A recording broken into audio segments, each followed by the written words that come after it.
Every weekday morning for the past 2 years, my day has started the same way.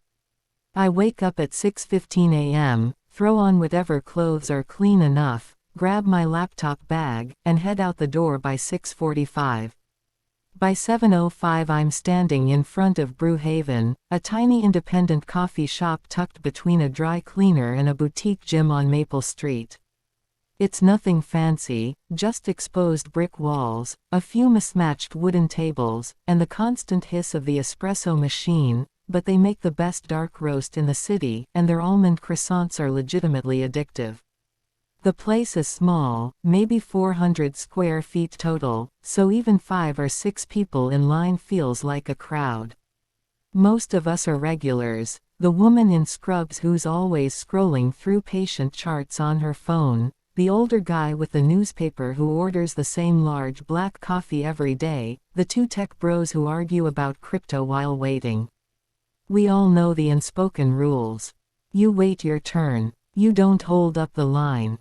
You definitely don't cut. And then there was him. I never learned his name. Mid-30s, always in a navy peacoat even when it wasn't that cold, expensive-looking watch, wireless earbuds permanently in. He drove a silver Audi that he parallel parked with aggressive confidence every morning. He looked like the kind of guy who says, actually, a lot in meetings. The first time I noticed his trick, I didn't think much of it. He walked in, scanned the line, 5 people ahead of me that day, and instead of joining the back, he strode straight to the counter with purpose. The barista, Mia, looked up with her usual polite smile. "Hey, quick question," he said, leaning one elbow on the counter like he owned the place. "What size is your medium again?" 12 ounces or 16, Mia answered patiently, and then, as if it was the most natural thing in the world, he followed up with, cool. In that case, I'll take a medium cappuccino with oat milk. Extra dry. He paid, stepped to the side to wait, and never once acknowledged the rest of us waiting in line. The woman in front of me exhaled sharply through her nose. The newspaper guy folded his paper a little more aggressively than necessary. But no one said anything. It was 7:10 a.m. We hadn't had caffeine yet. Confrontation felt impossible. I told myself it was a one-time thing. It wasn't. 3 days later, same move.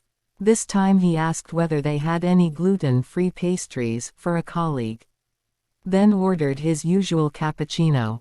The next week, he needed to know if they could do half CAF.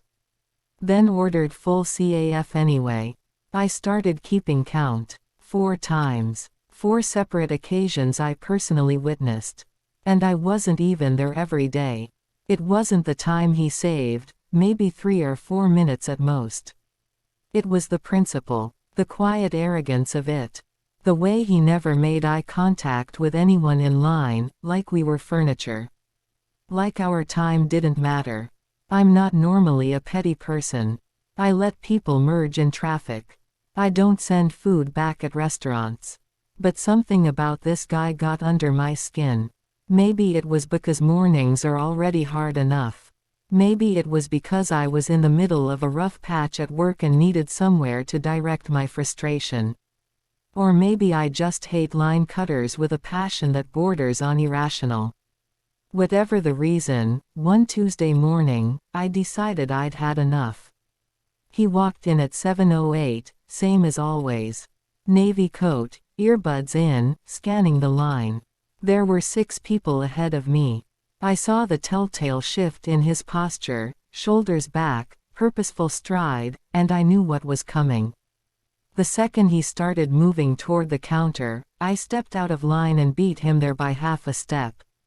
"Hey, Mia," I said brightly, as if we were old friends. We kind of were, at this point. Quick question, I can never remember. What exactly is the difference between a latte and a cappuccino again? Mia blinked, surprised by my sudden enthusiasm, but answered politely. Latte has more steamed milk, less foam. Cappuccino is equal parts espresso, steamed milk, and foam. Right, I nodded thoughtfully, scratching my chin. And how much foam are we talking? Like, a full inch. More. She smiled patiently, usually about a centimeter on top. I turned to the pastry case. And do you guys have oat milk? I've been trying to cut dairy. What about almond milk? Or soy? Which one froths the best, in your opinion? Behind me, I could feel him standing there. Close enough that I caught a whiff of his cologne, something expensive and woodsy.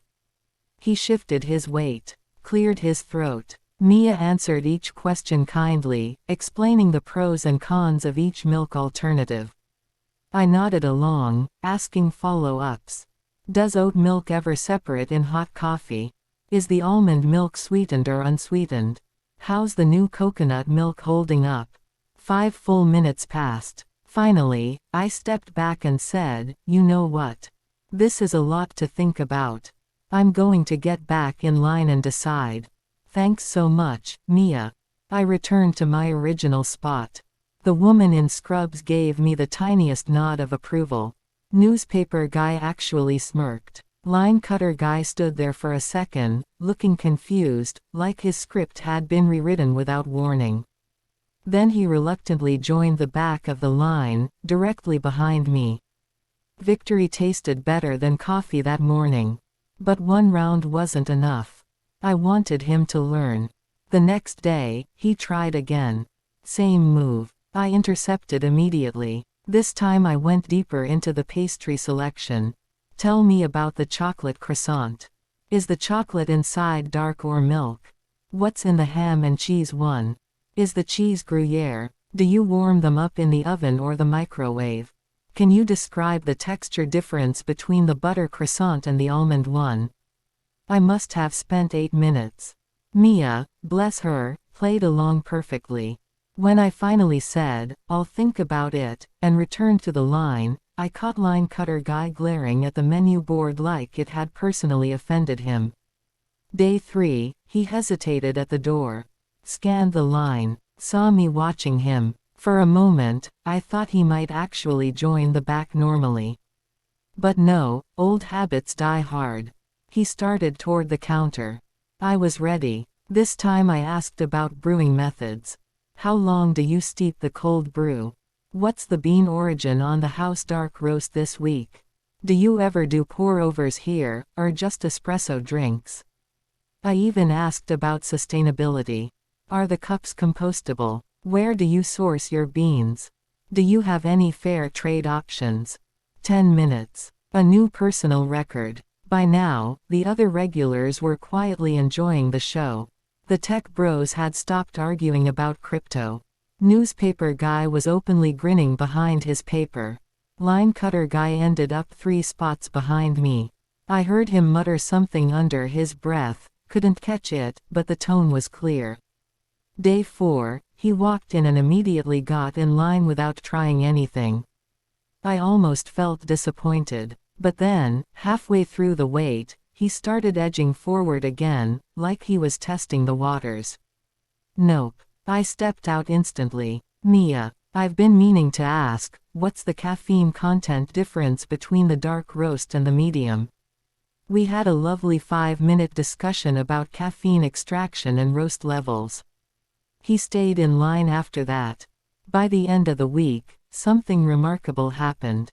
He walked in, looked at the line, and, without hesitation, took his place at the very back. No fake question, no stride to the counter. Just, waiting, like a normal human being. I watched him out of the corner of my eye. He seemed almost relieved, in a way. Like he'd been playing a game he didn't actually enjoy, and someone finally called it off. I never had to intercept again. Not once. A month later, he was still waiting patiently every morning. Sometimes he even nodded at the other regulars. Once, I swear I saw him hold the door for the woman in scrubs. I didn't feel guilty. Not even a little. Some people need to be taught basic decency the hard way. And sometimes, the most effective revenge isn't loud or dramatic. It's just mirroring someone's behavior back at them until they see how ridiculous they've been. These days, when I stand in that same line at Brewhaven, everything feels a little more peaceful. The air smells like fresh espresso and warm pastries. The regulars chat quietly. No one cuts. And every time I take that first sip of my dark roast, I think to myself, justice, like coffee, is best served patiently. One person at a time.